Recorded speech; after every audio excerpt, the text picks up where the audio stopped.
At this point, what hasn't been said about Spider-Man Across the Spider-Verse?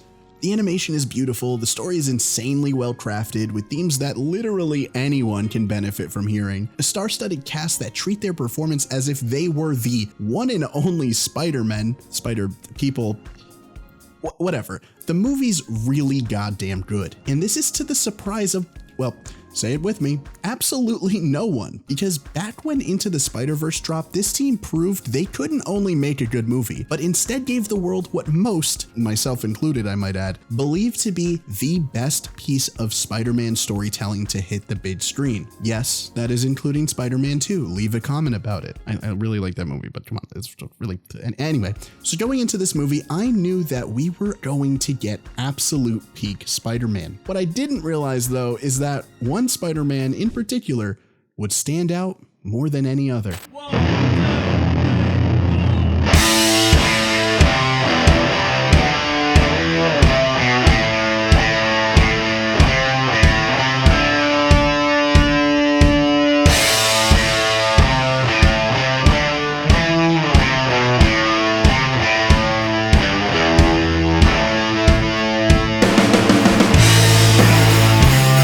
Hobie Brown AKA Hobie AKA Spider-Punk AKA Big Stepper, know what I mean? Isn't just one of the coolest Spider-Man designs ever, really. He may also be the most important Spider-Man other than Miles in this movie. Heck, I'd even argue maybe even more important. So without further ado, let's talk about the best part of Across the Spider-Verse, Hobie Brown. Real quick, this will have slight spoilers, so please, if you haven't seen the movie already, that's insane. Please watch that. And then you could come back to this or watch it now. I don't care. I'm not your boss. I like the views, so, you know.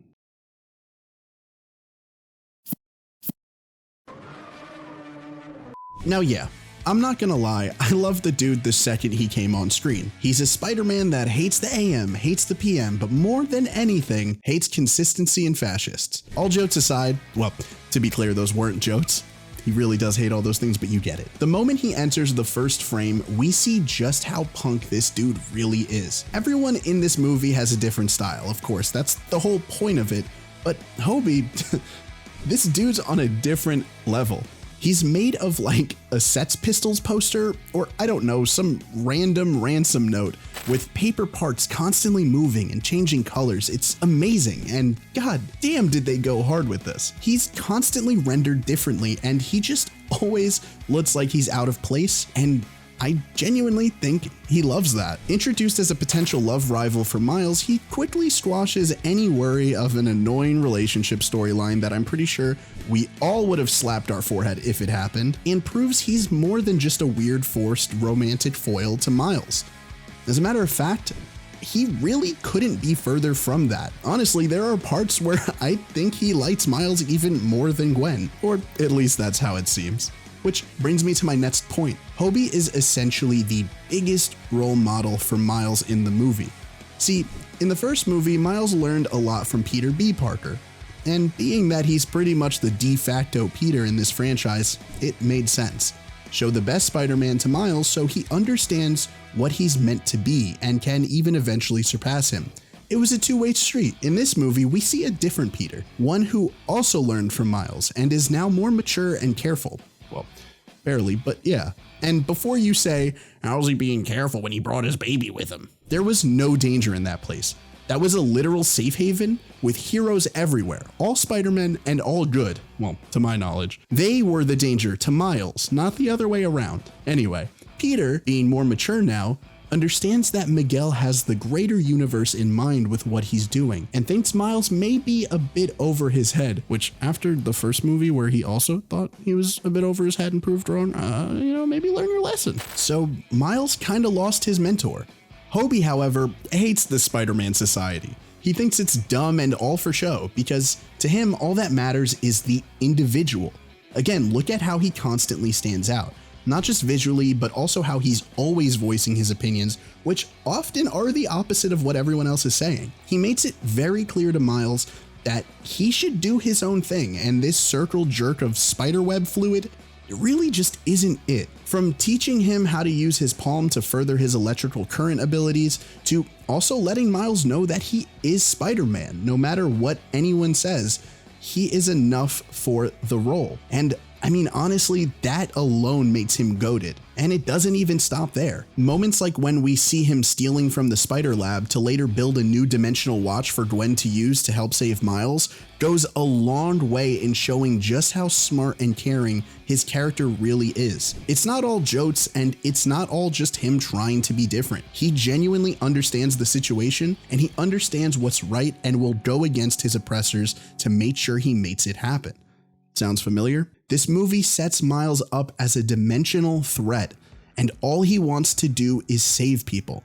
Despite the world and his friends telling him he can't do it, this punk rock spider shows him that not only is he right in feeling the way he does, but also that it is okay and that he should fight back. The famous scene of Miles telling Miguel, "Nah, I'ma do my own thing." I don't know why I said that. It was kind of racist that I said it like that. Anyway, it's quite literally the culmination of that lesson. The culmination of what Miles's mother told him before he left for his adventure.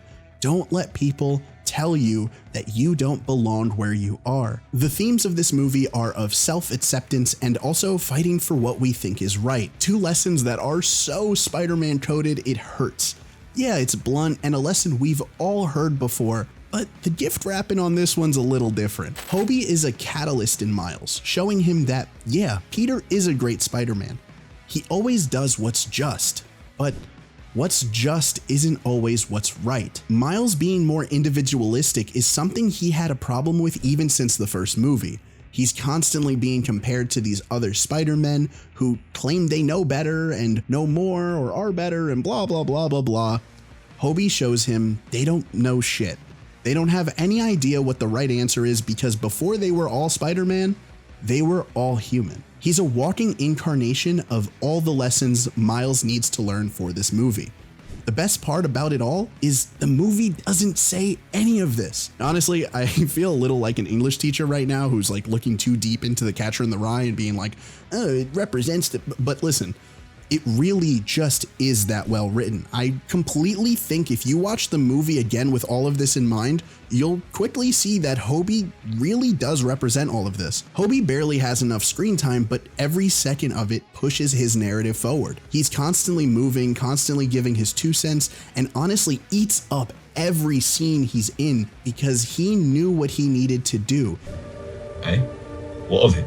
He knew what needed to be said, and he knew exactly what needed to be done to move things forward. Again, the dude nonchalantly remade a multi-dimensional watch with things he stole an hour prior with no warning.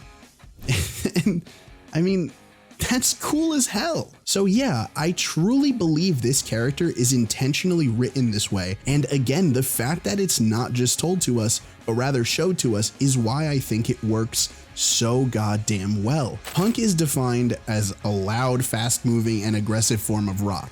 And in this definition, I think we absolutely see his character. Because Spider-Punk is a loud, fast-moving, and aggressive form of Spider-Man.